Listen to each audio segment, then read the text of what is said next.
Hello everybody and thank you for joining me. This is Sierra from Sierra T Designs and today I have for you this really beautiful Halloween card. So let's jump right in. To start, I did cut down my cardstock. I have a piece of Strathmore watercolor cardstock for my panel, and here I have my base and I'm just scoring it at 3.5. So this is cut 8.5 to 7, and then scored at 3.5.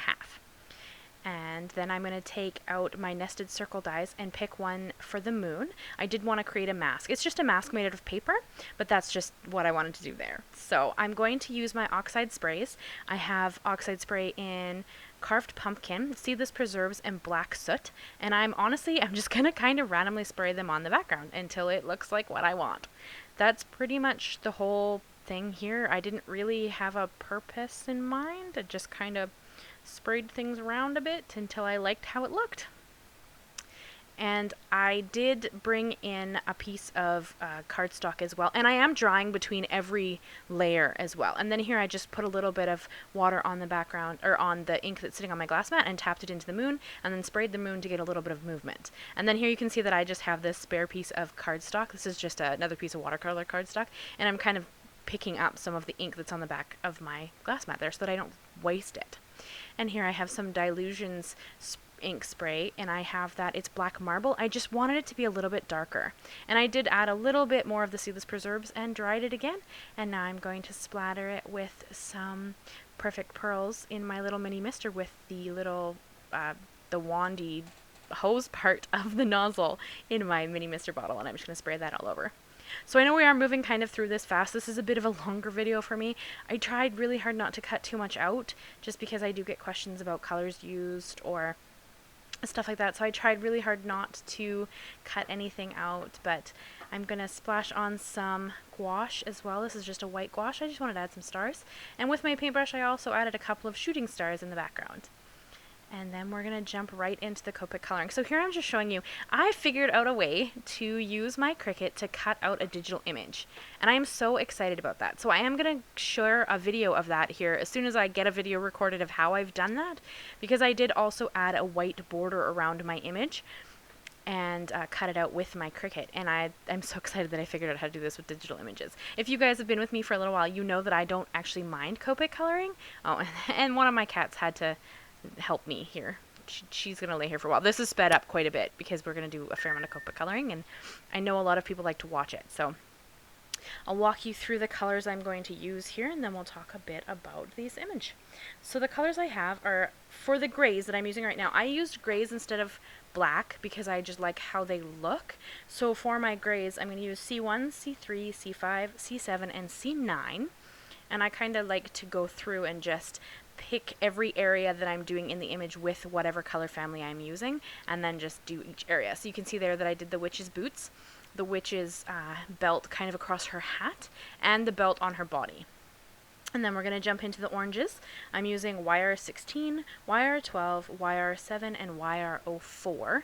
And I use this on the pumpkin. I usually try to choose 3 different areas within the image to kind of add the color. I find that the rule of thirds ends up making things look better.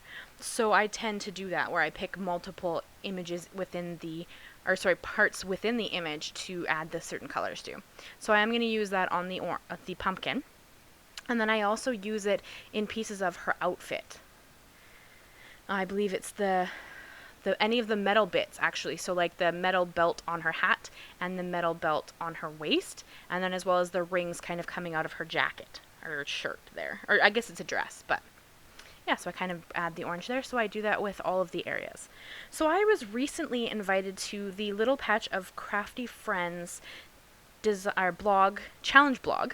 And I'll have that linked down below. You can go and check it out if you want to check it out, to be on their design team. So I'm super excited. This is my first image, and this image was actually from Fabrika Fantasy Digital Images. So I'll also have links to that store. You can go and check out the images. They're stunningly drawn, as you can see from this image right here. Just beautifully drawn. Like there's no, I don't even know. I can't even explain how stunning this image was and how fun it was to color. You'll see here because I'm going to show you all of the coloring. And I understand if you don't really want to watch the coloring, you can leave me a message down below if you prefer not to watch the coloring. That's fair. But I have had quite a few people talk to me about liking to see the coloring, liking to see how I'm doing the shading, because it's one thing to explain shading, and it's another thing to kind of watch it happen.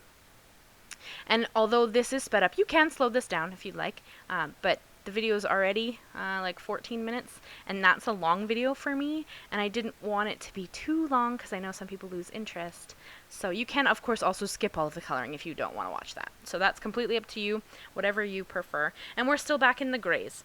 I jumped back to her hair and made it gray. I wasn't sure what color I wanted to do to start. It looks more black, but it does look grayish, if that makes sense.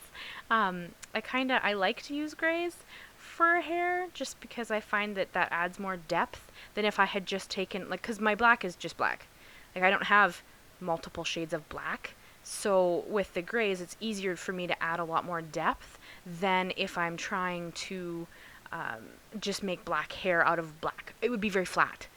You can use shadowing, like if you left highlights, that would have been a way to do it, but I'm not really great at highlights, and I usually bring in a Jelly Roll palette pen at the end to do my highlighting, so I kind of struggle with that a little bit. So I tend to use like dark grays to kind of give myself the black look as opposed to using just a black marker. Because I do have two. There's a 100 and 110 Copics, and they are both a black, but I prefer to use the grays because then I can get way more depth into my coloring. So for the skin tone there, I used a mix of earth tones within this image. And so the E colors are E13, E15, E55, E39, and E29. And I've only used 3 on the skin tone, but I am going to use 2 more colors within the image in a couple of areas. And then my purple for her dress are V15, V17, and V09. And I'm going to do the dress and the hat in those purple colors. So those are pretty much all of the... Oh, I'm going to use RV13 on her cheeks, although I lost the footage of that, so you're not going to see me do it. You're just going to know that her cheeks are rosy looking here in a few minutes. But yeah, so those are all the colors that I used. Everything I used will be linked and listed down below if you're ever curious about anything I used. And feel free to leave me a comment and ask me a question if you ever have any questions about anything that I'm doing. Any coloring or anything about the background or anything like that. Anything you want to ask me, please do not ever hesitate. I read and respond to every comment that you leave. So by all means, leave me any questions or anything you have, and I'll happily answer them to the best of my ability. Sometimes I don't know the answer, so you'll have to bear with me on that. But generally, I can find the answer. So feel free to ask. So I am going to continue to shade my image. And in this one, I actually kind of tried to shade it to the right side as my moon is on the left side. Now, my moon is behind her, so she wouldn't quite be shaded like this. Like, she would have had probably some rim lighting, but I am so intimidated by rim lighting that I didn't even attempt it. I just kind of tried to have my darkest shadows to the right side of her body to kind of create where it would look like that was where the darkest parts of the image are. You'll have to let me know if you think I succeeded. Shading is still something that I struggle with a little bit. Especially on fabrics, like the hat and the dress. They're not my forte, and skin colors. Skin tones usually intimidate me as well, a little bit. But I try my best. I've been practicing a lot, and there are a lot of great classes out there that you can enroll in that teach you all sorts of amazing coloring. So there is a lot of resources, and of course you can just practice like I do. I just get out my markers and just keep trying until I find something that I like, and sometimes it works and sometimes it doesn't. But I find in this image it really worked because the image, well, it's so beautifully drawn, and my background turned out really well, actually. It's rare that I create a background and it turns out better than I thought it was going to, but this one did, in my opinion. I mean, let me know what you think of the background, but I was pretty excited about how it turned out. So we also have, I believe, I missed the greens. Yes, I did. Okay, so we're going to use YG23, YG25, and YG07. And those are going to be the greens that I'm going to pull in for like the leaf on top of the pumpkin, and the greens laying against the bottom of the ground there. And I also put them in her leggings because she has stripes in her leggings. And see, this is where I pulled in the lighter grays to gray. I added them to the bucket and then the skull on her belt there. But they're the same grays that I listed earlier. It was C1 and C3. So I just used C1, C1, C3, C5 on the lighter grays, and then I continued with the C5, C7, C9 for the darker grays. And then here's where I pulled in the greens. And I love the pop of color on the orange pumpkin. I think it's really eye-catching, which wasn't really my intention, but I mean, I like how it turned out. So I don't know. You'll have to let me know what you think of this card, because it was a lot of fun to make. I was a little intimidated because I had these ideas of what I wanted it to look like, but I wasn't sure if I could execute it the way that I wanted to. And in the end, I think that it actually turned out pretty amazing. So I used the same greens as well for her eyes. So here you can see I'm going to bring in my Jelly Roll pen. And this is where highlighting is not one of my fortes. I kind of just added it wherever it looked good to me. There's no real rhyme or reason to what I was thinking here. I just kind of added it wherever I thought it would look good. Yeah, that's just generally what I do. You could focus more on a light source than I did. I didn't really think it mattered. I thought it kind of looked good, but that's just my opinion, by all means. You could have focused it a little more precisely as to where the sun, or the moon in this case, was sitting, but I didn't. I just kind of added it around where I thought it would look good. That's pretty much how I roll with most things, to be honest with you. I kind of just try things and see if it's going to work. And then I held it up there so you can see it. And then I did have to bring in my, I believe this is the Spectrum Noir sparkle pen. I just couldn't resist adding some sparkle to her because she's so pretty. And you know, I didn't have enough sparkle in the background yet, so how could you resist? So I did add it all over her dress and her hat. And I believe on the green of her leggings as well. And on the, I think that's it. Actually, it might be on the pot as well.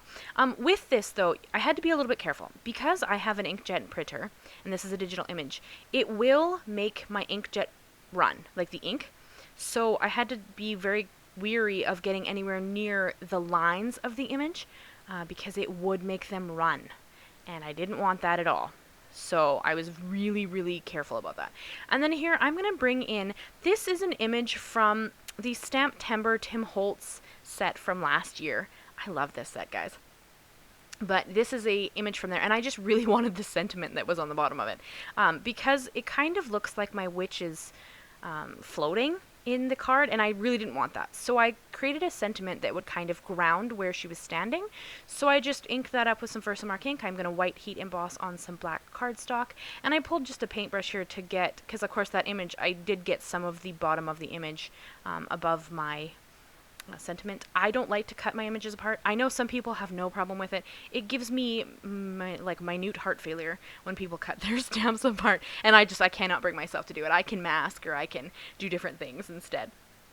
So I cut that down to a little label, and I'm just going to glue it on below her with my T-square ruler to make sure that it's straight, because I was so worried that it would look silly if I got this kind of unstraight. Although the sentiment isn't straight on the stamp. Like, it kind of has a little bit of a curve to it, and I just think that that looks so cool. Like, I just couldn't resist. And so here, the footage died. I lost the footage of me adding some black foam tape to the back of my witch and sticking her down. I mean, it wasn't anything really special. I've been having some troubles with my camera recently, so bear with me here. So I did raise the image of the witch up a little bit with some foam tape, and then stuck her down just above where the sentiment is glued on. And then I couldn't resist adding some crystals. I just couldn't resist it. So I have some Studio Katia clear jewels here, as well as the wand, and I'm just going to place them around the image, just again where it kind of suits me. Although I did add some little ones into where I threw on those like shooting stars in the background. I couldn't resist. I just had to add that. So it just, I love it. I love this card so much. It just turned out so much better than I thought it was going to. But I would love to know your thoughts. Please let me know. Leave me a comment. Leave me a like. If you would love to subscribe, I would love to have you. I post new videos every Monday and then extra random ones throughout the month. And please go and check out the challenge blog. I will have it listed down below. Thank you so much, guys, and I'll see you again soon. Bye-bye.